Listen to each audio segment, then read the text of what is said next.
Ang 3 most wanted sa Kamsur nahaharap sa kasong panggagahasa na aresto sa bayan ng Palapag, Northern Samar. Detalye ng balita mula kay Jane Galit Bantayan, Aris 34. Jane, may butag.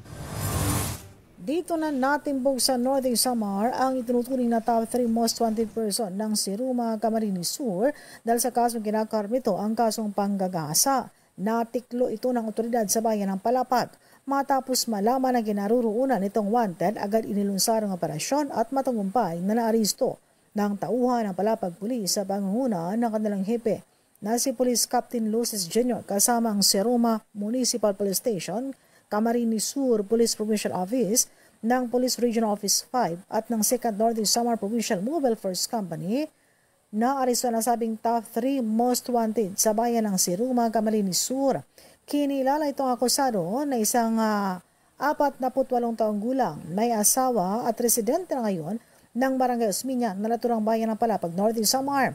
Inaristo na sabing wanted sa bisa ng warrant of arrest na inilabas ng Regional Trial Court, 5th Judicial Region Branch 63 ng Calabanga, Camarines Sur.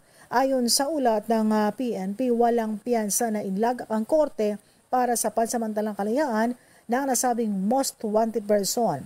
Sa kanyang pagkakaristo, ipinaalam ng otoridad ang kanyang mga karapatang konstitusyonal at kasalukuyang nasa pangangalaga ng Palapag MPS para sa kakulang disposisyon. Samantala, binigyan din naman ni Police Captain Lucis na ang tagumpay ng operasyon ay sa pagtutulungan ng kapulisan at mismong mga residente. Mula sa Aksyon Radyo Katarman, RH34 Jane Galit Bantayan ng DCRH. Una sa Pilipinas, una sa Pilipino.